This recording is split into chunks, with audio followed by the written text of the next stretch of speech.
উপলক্ষে কর্মী সভা অনুষ্ঠিত হয়েছে। বিস্তারিত থাকছে সাদিকুল ইসলাম বাচ্চুর প্রতিবেদনে।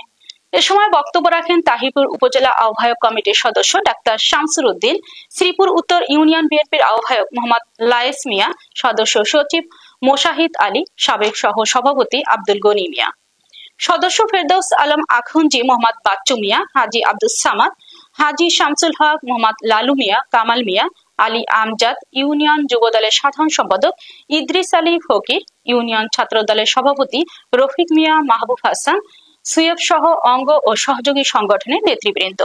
আসসালামু আলাইকুম ওয়া রাহমাতুল্লাহি ওয়া বারাকাতুহু। আপনারা জানেন বিগত দিনে এই ফ্যাসিবাদ সরকার এর আমলে আপনারা বিভিন্ন সময় নির্যাতিত হয়েছেন, বিভিন্নভাবে লাঞ্ছিত হয়েছেন, আপনারা মামলা খেয়েছেন, হামলা খেয়েছেন, বাড়ি ঘরে থাকতে পারে নাই, পাহাড়ে থাকছে, জঙ্গলে থাকছে, প্রত্যেকটা মানুষই আমরা নির্যাতিত।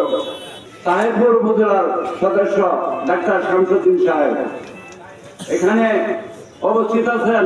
আমার আহ্বায়ক কমিটির সকল সদস্যবৃন্দ এখানে উপস্থিত আছেন, মুরব্বিয়ান এবং যুবক ভাইয়েরা এখানে সাপোর্ট নেওয়া লাগে।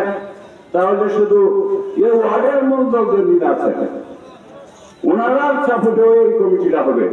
আর তো সাপোর্ট আপনার নাম নেওয়া লাগে, আপনারা সহানুভূতিতে খাইয়া সুন্দরভাবে আর বসে চলে যান, তো আমরা সাপোর্টের প্রয়োজন না, সাপোর্ট আমরা নিয়েও না। যাই হোক, এখন আগাম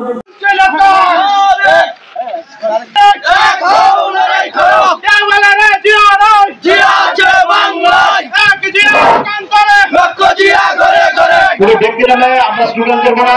তারেক জিয়া, খালেদা জিয়া